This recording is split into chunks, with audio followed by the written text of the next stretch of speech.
श्री गणेशाय नमः। भक्तों, सावन मास आ रहा है। सावन में शिवलिंग की पूजा का विशेष महत्व है, लेकिन शिव पूजा में सावधान। शिव पूजा के समय ये गलतियां बिल्कुल न करें, अन्यथा पूजा का फल नहीं मिलेगा, अपितु दोष ही मिलेगा। यूँ तो शिव जी की पूजा अत्यंत शुभ मानी जाती है, लेकिन कुछ बातों का ध्यान रखना बहुत जरूरी है ताकि पूजा का पूर्ण फल मिल सके और किसी भी प्रकार का अपने को दोष न लगे। जैसे तुलसी का प्रयोग। हाँ, आपने सही सुना, तुलसी जी की शिव पूजा में कभी भी तुलसी दल का उपयोग नहीं किया जाता है। पौराणिक कथाओं के अनुसार तुलसी जी का पूर्व नाम जो है पूर्व जन्म में वृंदा था।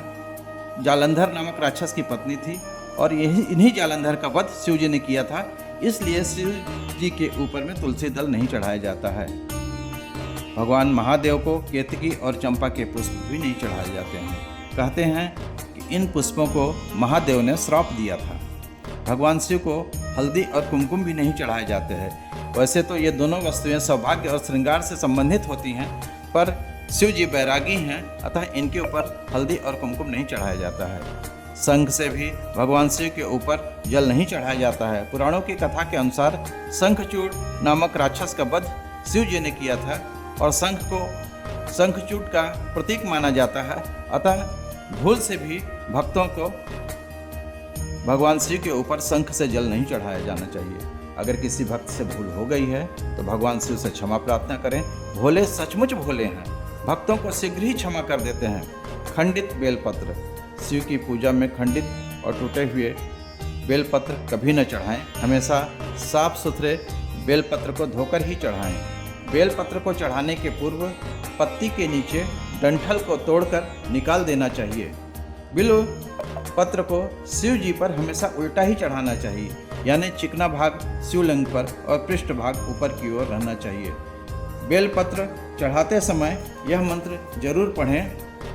मंत्र इस प्रकार है: त्रिदलम त्रिगुणाकारम त्रिनेत्रम च त्रिधायुधम त्रिजन्म पाप संहारम एक बिल्व पत्र शिवार्पणम।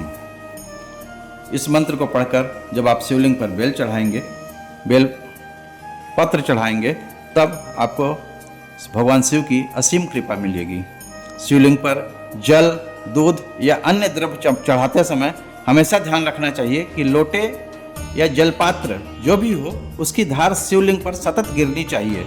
यह धार बीच में खंडित नहीं होनी चाहिए, इसकी पूरी सावधानी रखें। धातु विशेषतः लोहे के बर्तन के प्रयोग से बचना चाहिए।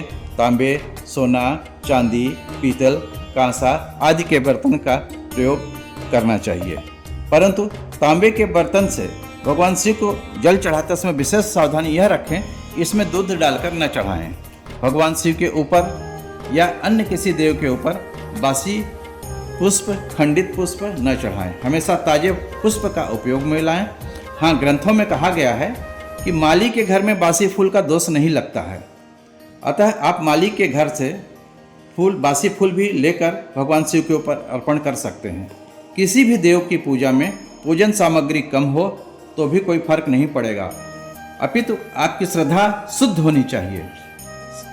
अंत में भक्तों से एक विनम्र प्रार्थना है कि शिवलिंग के ऊपर चढ़ाए गए प्रसाद का उपयोग नहीं करना चाहिए। जो प्रसाद शिवलिंग से स्पर्श करा दिया गया हो, उसे भगवान शिव जी के समीप ही चढ़ा रहने देना चाहिए। जिन भक्तों के पास शालिग्राम शिला, जो कि नेपाल की गंडकी नदी से प्राप्त होती है, वह हो तो शिवलिंग पर चढ़ाए प्रसाद को शालिग्राम शिला से स्पर्श करा दिए जाने पर वह ग्राह्य हो जाता है और उसे ही ग्रहण करना चाहिए, अन्यथा नहीं। अंत में एक महत्वपूर्ण चीज मैं अपने शिव भक्तों को यह बताना चाहता हूँ कि शिवलिंग की पूरी परिक्रमा कभी नहीं करना चाहिए। जहाँ से शिवलिंग पर चढ़ा हुआ जल बहकर बाहर निकलता है, उस स्थान को कभी लांघना नहीं चाहिए। बस वहीं से आधी परिक्रमा करके लौट आना चाहिए। आज भी मंदिरों में तमाम भक्तों को मैं पूरी परिक्रमा करते हुए शिवलिंग की देखता हूँ, तो उन्हें जरूर बताता हूँ कि शिवलिंग की आधी परिक्रमा ही करनी चाहिए। अंत में पूजा की कमियों के लिए, गलतियों के लिए भगवान शिव से क्षमा जरूर मांगें। जय भोलेनाथ, जय श्री कृष्ण।